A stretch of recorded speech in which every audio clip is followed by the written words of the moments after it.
நாம் தௌபா செய்கிறோம், பாவ மன்னிப்பை தேடுகிறோம். இந்த பாவ மன்னிப்பு அல்லாஹ்விடத்தில் அங்கீகரிக்கப்பட்டதா, அல்லாஹ்விடத்தில் ஏற்றுக்கொள்ளப்படுகிறதா? அதனுடைய அடையாளங்கள் என்ன? அலாமாத்து கபூலி தௌபா, பாவ மன்னிப்பு ஏற்றுக்கொள்ளப்படுவதற்குரிய அடையாளங்கள். முதல் அடையாளம், ஒரு அடியான் பாவ மன்னிப்பை மேற்கொண்டால், தௌபாவை மேற்கொண்டால், எந்த நிலையில் அவன் இருந்தானோ அந்த நிலையை விட்டு அவனுடைய நிலை வேறு நிலையாக மாறி இருக்க வேண்டும். என்ன அர்த்தம்? என்ன பாவத்திலே அவன் இருந்தானோ, அந்த பாவத்தோடு எந்த நன்மைகளை செய்து கொண்டிருந்தானோ அந்த பாவத்தை விட்டு விலகினால் அந்த நன்மை மட்டும் அவனோடு இருக்காது, அந்த நன்மையின் நிலையை விட்டு அவன் உயர்ந்திருப்பான். புரிகிறதா? ஒரு பாவத்தை செய்து நன்மையும் செய்து கொண்டிருக்கிறான், அந்த பாவத்திற்காக அல்லாஹ்விடத்திலே தௌபா செய்கிறான். ஆனால் இவன் தௌபாவை மேற்கொண்டதற்கு பிறகு அதே நன்மையில் தான் இருக்கிறான் என்றால் சந்தேகம். ஆனால் இவனுடைய நன்மை அதிகமானால், அல்லாஹ்விற்கு கட்டுப்படுவதில் ஒரு உறுதியை மேற்கொண்டால், அதைவிட தௌபாவிற்கு பிறகு அவனுடைய உறுதி அதிகரித்தால், நன்மைகளை செய்வதிலே அவனுடைய ஒரு உறுதி இருந்தால், தௌபாவிற்கு பிறகு மேலும் மேலும் மேலும் அந்த உறுதியை, நன்மையை விரைவதிலே கொண்டிருந்தால் அவனுடைய தௌபா அங்கீகரிக்கப்படும், அவனுடைய தௌபா ஏற்றுக்கொள்ளப்படும். கட்டுப்படுவதிலிருந்து வேறு கட்டுப்படுவதற்கு உயர்வு, ஒரு ஈமானில் இருந்து அடுத்த ஈமானை நோக்கிய பயணம், தௌபா ஏற்றுக்கொள்ளப்படுவதற்குரிய முதல் அடையாளம். இரண்டாவது அடையாளம், எப்போது தௌபா செய்தானோ அன்றிலிருந்து, அந்த நிமிடத்தில் இருந்து அல்லாஹ் ரப்புல் ஆலமீனை சந்திக்க வேண்டும், அவனுடைய பார்வை எனக்கு இருக்கிறது, அவனுக்கு முன்னால் தான் இந்த பூமியில், அவனுடைய பார்வையில் தான் இந்த உலகத்திலே நான் வாழ்கிறேன், இனிமேல் பாவங்களின் பக்கம் அல்லாஹுடைய பார்வையின் அச்சத்தை கொண்டு நெருங்க மாட்டேன் என்ற தன்மை மலக்குல் மௌத் அவனை அழைக்கும் வரை யாருடைய உள்ளத்திலே குடிகொண்டிருக்கிறதோ அவர்களுடைய தௌபாவை அல்லாஹ் அங்கீகரிப்பான். எப்படி? பாவத்திலிருந்து விலகி அல்லாஹ்வுடைய அச்சத்தால், அல்லாஹ்வுடைய பயத்தால், அல்லாஹ்வுடைய நினைவால், ரப்பு பார்த்து கொண்டு இருக்கும் பொழுது பாவம் செய்தேனே என்ற எண்ணத்தால் அந்த பாவத்திலிருந்து எப்போது விலகுகிறானோ அந்த மறுமையின் அச்சம், மறுமையின் பயம், வஅம்மா மன் காஃப மகாம ரப்பிஹ், ரப்புக்கு முன்னால் நிற்க வேண்டும் என்பதை யார் பயப்படுகிறார்களோ இந்த பயம் அவனுடைய உள்ளத்தில் குடியேற வேண்டும், மலக்குல் மௌத் அவனை அழைக்கும் வரை. மூன்றாவது, அவன் கொண்டிருக்கக்கூடிய செயல்களில், உறுதியில், அவன் கொண்டிருக்கக்கூடிய வாக்குறுதியில், அல்லாஹ்விற்கு அவன் கொடுத்த பாவ மன்னிப்பை விட்டு விலகிய அந்த வாக்குறுதிகளில் அல்-இஸ்திகாமா, உறுதியை மேற்கொள்ளுதல். லா இலாஹ இல்லல்லாஹ் இன்னல்லதீன காலு ரப்புனல்லாஹு ثم استقاموا تتنزل عليهم الملائكة ألا تخافوا ولا تحزنوا وأبشروا بالجنة. இந்த அழைப்பை கேட்கும் வரை, இந்த அழைப்பை கேட்கும் வரை, இந்த அழைப்பை அவன் மரணத்தின் நேரத்தில் செவிமடுக்கும் வரை உறுதி. யார் ரப்பை அல்லாஹ்வாக ஏற்றுக்கொண்டு அதிலே நிலையாக உறுதியாக இருந்தார்களோ தத்தனஸ்ஸலு அலைஹிமுல் மலாயிகா, மரண நேரத்தில் மலக்குகள் இறங்கி வருவார்கள். அல்லா தகாஃபு, பயம் வேண்டாம், அல்லா தகாஃபு வலா தஹ்ஸனு, கவலை வேண்டாம், வஅப்ஷிரு பில் ஜன்னஹ், நிரந்தரமாக வாழக்கூடிய சொர்க்கம், உங்களுக்கு இருக்கிறது. உலகத்திலும் நாங்கள் தான் நண்பர்கள், தோழர்கள். மறுமையிலும் உங்களின் நண்பர்கள், தோழர்கள் நாங்கள் தான் என்று மலக்குகள் எம்முடைய உயிரை, எம்மை அல்ல, உடலை அல்ல, உயிரை அழைக்கும் வரை இஸ்திகாமா, அந்த பாவத்தின் பக்கம் நெருங்க மாட்டேன் என்ற உறுதி. நான்காவது, எந்த பாவத்தை செய்தானோ அந்த பாவத்திற்கு நேர் மாற்றமான நன்மையை நோக்கி விரைவான். குர்ஆனை மறந்திருந்த அல்லாஹ்விடத்திலே தௌபா செய்தால் குர்ஆனை நோக்கி விரைவான். அல்லாஹ்வை திக்ர் செய்யாமல் தங்களுடைய வாழ்க்கையை கழித்திருந்தால் அல்லாஹ்வின் திக்ரை நோக்கி விரைவான். தொழுகையை அலட்சியப்படுத்தக்கூடிய குற்றத்தை செய்திருந்தால் தொழுகைகளை முறையாக நிறைவேற்றக்கூடிய நன்மையை நோக்கி விரைவான்.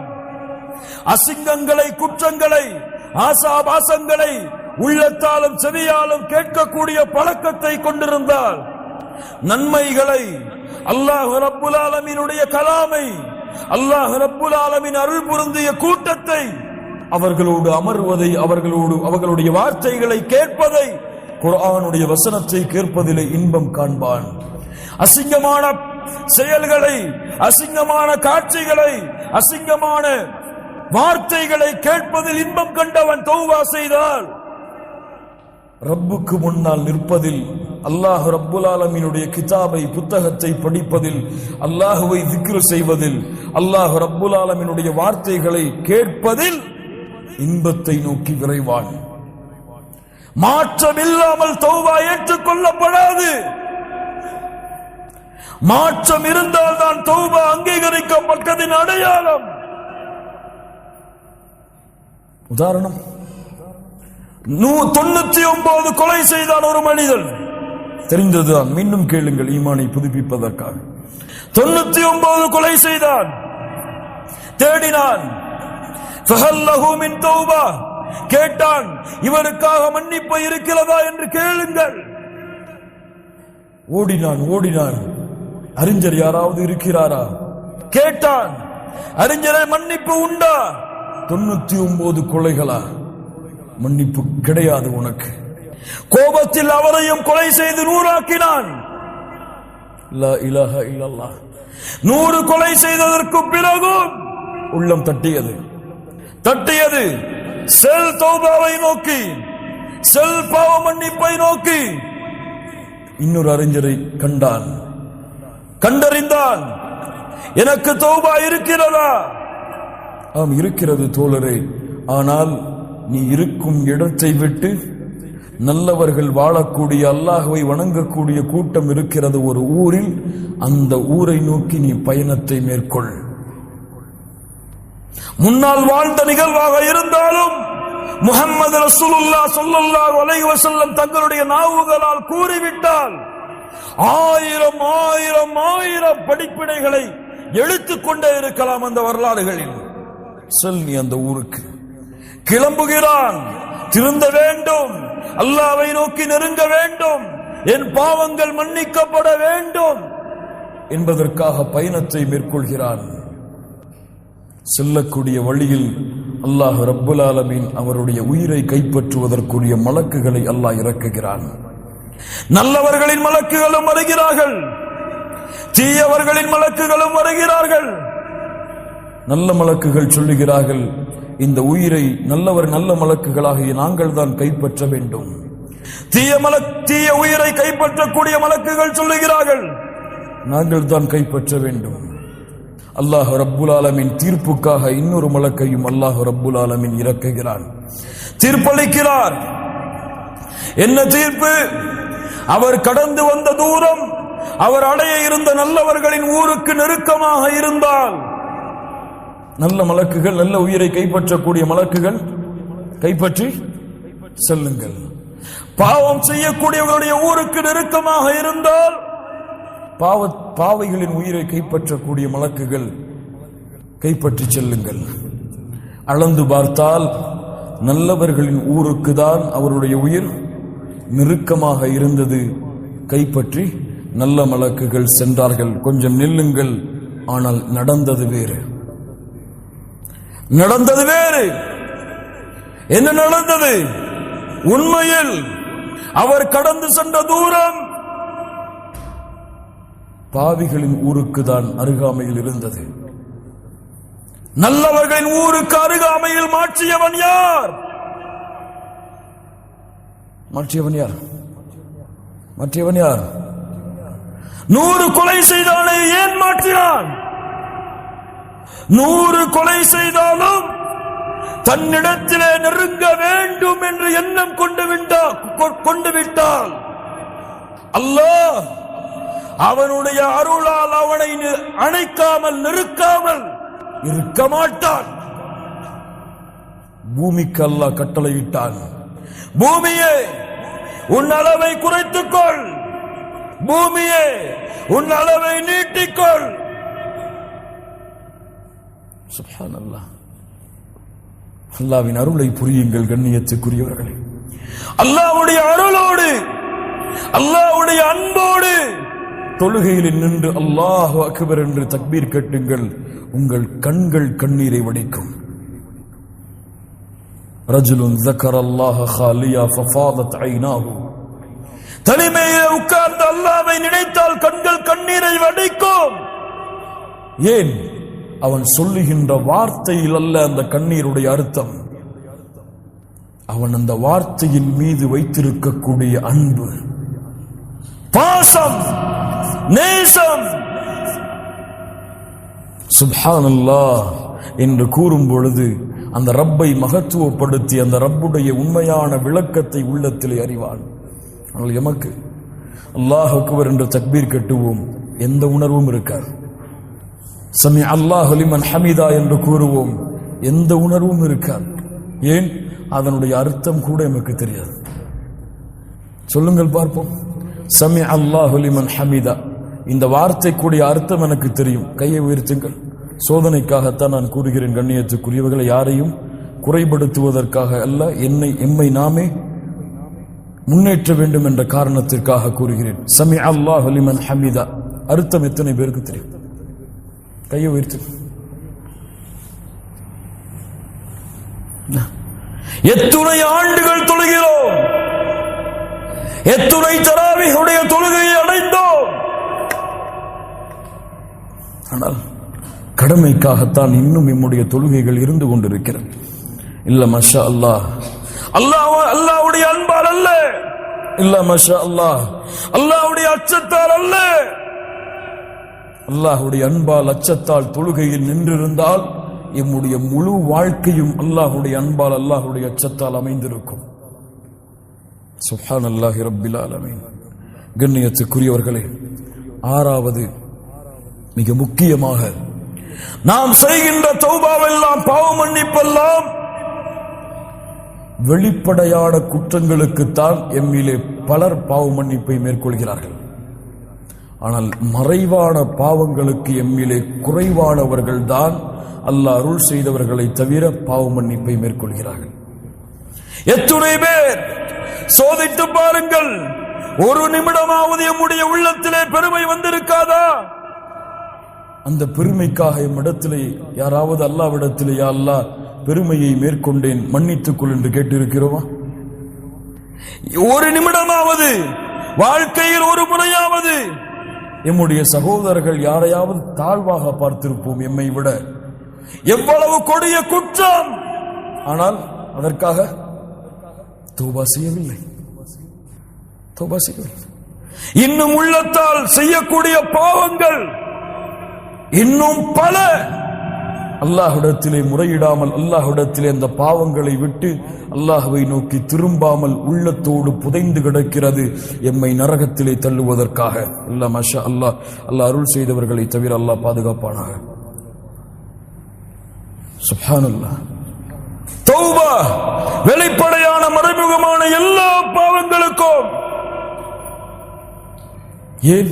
வெளிப்படையான பாவங்களை நாம் அறியலாம் அல்லது பிறர் அறிவித்துக் கொடுக்கலாம். ஆனால் உள்ளத்திலே நாம் நினைக்கக்கூடிய அந்த பாவத்தை எமக்கும் அந்த ரப்புக்கும் தவிர யாருக்கும் தெரியாது. பெருமையை உள்ளத்திலே கொண்டால் தெரியுமா? தெரியாது. ஷைத்தான் அதை மறைத்து விடுவான். ஏன்? அது ஒன்று போதும் எம்மை நரகத்திலே தள்ளுவதற்கு. கடுகளவு பெருமை இருந்தாலும் அவர் சொர்க்கத்திலே நுழைய முடியாது. சுப்ஹானல்லாஹ். அது போன்று ரப்புக்கு செய்த பாவங்களுக்கு எம்மிலே பலர் பாவ மன்னிப்பை தேடிவிட்டார்கள் ரமதான் வருவதற்கு முன்னால். யா அல்லாஹ், என் பாவங்கள் அனைத்தையும் மன்னித்து விடு. ஆனால் அல்லாஹுவால் மன்னிக்கப்பட முடியாத பாவங்கள் இருக்கிறது. அதற்கு அல்லாஹ் விதியை வைத்திருக்கிறான். என்ன விதி? மனிதர்களுக்கு செய்யக்கூடிய பாவத்தை மனிதர்கள் மன்னித்தாலே தவிர என் படைப்புகளுக்கு நீங்கள் செய்யக்கூடிய பாவத்தை என் படைப்புகள் மன்னித்தாலே தவிர நான் மன்னிக்க மாட்டேன். மனில் முஃப்லிஸ், பரம ஏழை யார்? அல்லாஹ்வுடைய தூதரை யாருக்கு திர்கம் இல்லையோ, தீனார் இல்லையோ, உலகத்தின் வசதிகள் இல்லையோ, அவர்கள் தான் பரம ஏழைகள். இல்லை, பரம ஏழை மறுமையிலே தொழுகையோடு வருவான். அவன் தொழுத வணக்க வழிபாடுகளோடு வருவான். சுப்ஹானல்லாஹ். ஆனால் அவனுக்கு பின்னால் ஒரு கூட்டம் வரும். இவனை அவன் அழித்திருப்பான். அவனுடைய உரிமைகளுக்கு பங்கம் விளைவித்திருப்பான். அவனை பற்றி புறம் பேசியிருப்பான். அவனுடைய உள்ளத்தை நோகடித்திருப்பான். அதற்கு பதிலாக அவனுடைய தொழுகைகளும் நன்மைகளும் அவனுக்கு பங்கு வைக்கப்படும். எந்த நன்மையும் இல்லாத பொழுது அவர்கள் செய்த பாவங்கள் அவன் மீது சுமத்தப்பட்டு அவன் நரகத்திலே வீசப்படுவானே, இவன்தான் பரம ஏழை. ஆம், ஆம். லா இலாஹ இல்லல்லாஹ். அல்லாஹ்விற்கு உறுதி கொடுங்கள். வெறுப்பை, பகைமையை, குரோதத்தை மறந்து உங்கள் சகோதரர்களுக்கு நீங்கள் செய்த பாவம் என்று உள்ளத்திலே எண்ணம் வந்தால் அவருடைய மன்னிப்பை பெறும் வரை நீங்கள் ஓடிக்கொண்டே இருங்கள். இந்த உலக வாழ்க்கையில் மிகப்பெரிய பாவ மன்னிப்பு கண்ணியத்துக்குரியவர்களே, மிகப்பெரிய பாவ மன்னிப்பு. மறுமையிலும் இந்த கணக்கு தீர்க்கப்படாது. அவர்கள் மன்னித்தால் அல்லது அவர்களுடைய நன்மைகள் அவர்களுக்கு பங்கு வைக்கப்பட்டாலே தவிர யாரும் மன்னிக்க மாட்டார்கள். யாரும் மன்னிக்க மாட்டார்கள். இந்த குற்றத்தில், இந்த செயலை உங்கள் தாய்க்கு நீங்கள் செய்தாலும் உங்கள் தாயும் நாளை மறுமையிலே உங்களை மன்னித்து நன்மைகளை விட்டுவிட்டு செல்ல மாட்டார்கள். يوم يفر المرء من أخيه وأمه وأبيه وصاحبته وبنيه. ஒருவரை நோக்கி விரண்டு ஓடிக்கொண்டே இருப்பார்கள். அவர்களுக்கு அவர்களின் நிலைமைகள் தான். ரப்பு சொல்லுகிறான், யா அல்லாஹ், தாய் முறையிடுவார், ஒட்டுமொத்த மக்களையும் வைத்துக் கொண்டு என்னை மட்டும் விடுதலை செய். மன்னிப்பு தேடுங்கள். பெற்றோர்களுக்கு எவ்வளவு பாவங்களை செய்திருப்போம். பெற்றோர்களுடைய உள்ளங்களை எவ்வளவு நோவடித்திருப்போம். குழந்தைகளை எவ்வளவு நோவடித்திருப்போம். மனைவியை எவ்வளவு நோவடித்திருப்போம். கணவனை எவ்வளவு நோவடித்திருப்போம். மன்னிப்பை தேடி விரையுங்கள். அல்லாஹ் உங்களை மன்னிப்பான். கண்ணியத்துக்குரியவர்களே, இதுவெல்லாம் எம்முடைய பாவ மன்னிப்புகள் ஏற்றுக்கொள்ளப்படுவதற்குரிய அடையாளங்கள்.